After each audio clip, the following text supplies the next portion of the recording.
In 2008. It is so good to be here. And you know, can I have Elaine and Bobby come stand with me just right here? I am joined by a lot of great friends, and I'm joined by my wife, which makes this a great day. And to have Mark and our governor here. But I want to say, Bobby, you and I did a bunch of events Friday, and Bobby was using this line. It was kind of a joke, but it's really true. There's only two ways to run. Run unopposed or run scared. He's running unopposed. Elaine and I are running scared. But I want to switch it and say there's only two ways to run for office. Run by yourself or run as a team. We are running in 2018 as a team. Bobby Scott for the third, Elaine Lurie for the second, and me for the United States Senate. And we are doing that all over the Commonwealth with the 11 Democrats who are running for the House, 4 wonderful incumbents, Bobby and Donald McEachin and Don Beyer and Jerry Connolly, and then 7 dynamic challengers like Elaine. Of the 7, 6 are women. Of the 7, 5 are first-time candidates, tremendously talented individuals. But I point this out because, Bobby, I haven't had a chance to tell you this yet. We did a big event, Buena Vista Labor Day Parade, which is a big kickoff event in Buena Vista up in Rockbridge County earlier today. And Jennifer Lewis is the Democrat running for Congress there, and Jennifer and I and our volunteers all marched together. The Republican running for Congress, Ben Klein, was about 3 blocks away from the Republican running for Senate, Corey Stewart. We are running as a team. They are running as individuals. That gives us a huge advantage if we press the advantage to win between now and November 6th. Just 3 quick things. Politics, labor, patriotism. Politics. This is kind of the kickoff weekend. You know, it's the kickoff of the home stretch. And even when we were at Buena Vista and the Democrats and Republicans in the audience were going back and forth, I reminded people how lucky we are to live in a place where you have events like this, you have parades, you have debates, you have tough tussles and struggles. But as President Obama said so eloquently at John McCain's funeral, Ann and I were there, we are all on the same team. We're not enemies. We have some differences of opinion, but we have to act like we're on the same team. And it's so good to live in a country where we can have events like this. I was a missionary in a country that was a military dictatorship where people couldn't vote for anybody, and then I realized how lucky we have it. But what we have to do, because we're lucky and blessed, is take it seriously. We have to participate, vote, organize, canvass, call. We got to persuade others to do it. If we don't, we're not taking that responsibility seriously. So thank you for your engagement. This energy tells me our November is going to be a good one. Let's just keep pressing. Second, labor. This is Labor Day weekend. We are here to honor working people. Raise your hand if you're connected to organized labor in this audience. Give these great workers a round of applause. We've got teachers, we've got steel workers, we've got elevator operators, we've got UFCW, we've got a lot of people here. The Democratic Party stands with working people. We stand with working people. We're working to raise a minimum wage so that if you work full-time with a child, you won't be below the poverty level. Do you know that 2/3 of folks who work full-time for minimum wage are women? We are the ones that are pushing to increase the minimum wage, while the other side is pushing to take away tiny little pay increases, cost of living increases to 170,000 Virginians who work in the federal government. That is pretty clear.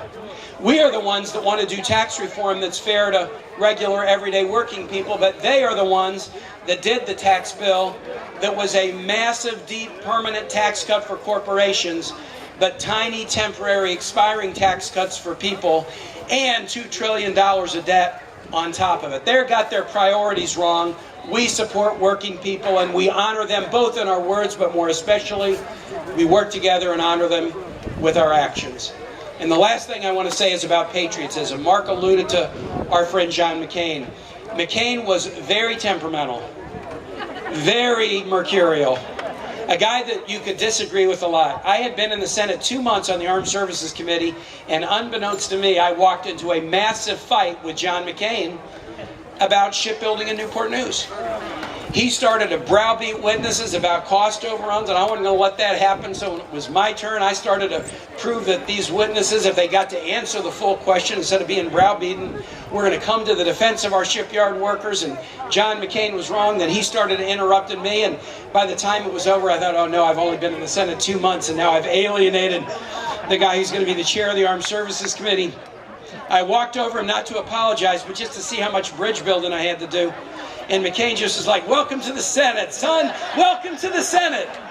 McCain loved to fight. He loved a person who would put up a good fight. You could disagree with him all day long, but he knew you were on the same team. There would be days we'd be fighting about one thing and writing the op-eds together on something else. I asked him once, hey, President Trump's cutting the diplomacy budget. Will you write an op-ed with me? He said, absolutely. So I wrote it. I submitted under both of our names. It got published online in the middle of an Armed Services Committee. It pops up, and it's President Trump, Don't Cut Diplomacy by John McCain and Tim Kaine. And I went over to McCain and I said, is this what I get when I write the editorial? And you signed it? And he said, Tim, man, you only lost for vice president. I lost for president of the United States. But nothing told you who John McCain was more than his courageous vote in July of 2017. I mean, folks, this thing was, do you remember when Justin Fairfax told you about breaking ties to expand health insurance? This thing was wired in the Senate. It was wired. They were going to take away the Affordable Care Act. President Trump said on the day one he was going to do it. And then he later said, who knew health care could be so complicated? And it wasn't a one-day thing, but they worked for 6 months to do it. And now it's finally positioned on the floor. And it's a tie. We've got 2 Republicans, Susan Collins, Lisa Murkowski, voting for us. But everybody thinks McCain's going the other way because he's been voting the other way. And so they bring the vice president in to break the tie. They don't do that in the Senate unless there is a tie to be broken. This was a vice president who was going to, with excitement, break the tie to take health insurance away from 20 million Americans. But then John McCain walked in there like that scene in Gladiator, and he put his thumb down and saved health insurance. That's a great American in my book. And I will tell you that in 2018, we are the party of the patriotic value expressed at the end of the Pledge of Allegiance, those last 2 words, for all. Francis Bellamy didn't have to put those words at the end. It would have been fine to have a nation dedicated to liberty and justice, period. But he was smart enough in the 1890s to add those 2 words at the end. And we have a comparison in 2018 between a party that was willing to do fighting and heavy lifting year after year after year to expand Medicaid in Virginia, even for Republicans who don't vote for us. Many of whom won't vote for us. Many of whom will never say thank you to the President Obama who did the Affordable Care Act and to the Democrats who expanded Medicaid. But we are willing to help them anyway because we're for all people. But on the other side, a President Trump and a GOP trying to take health insurance away from millions and millions of their own voters. If you have anybody that asks you between the difference between Democrats and Republicans in 2018, you just tell them that Democrats are for all, and we prove it every day.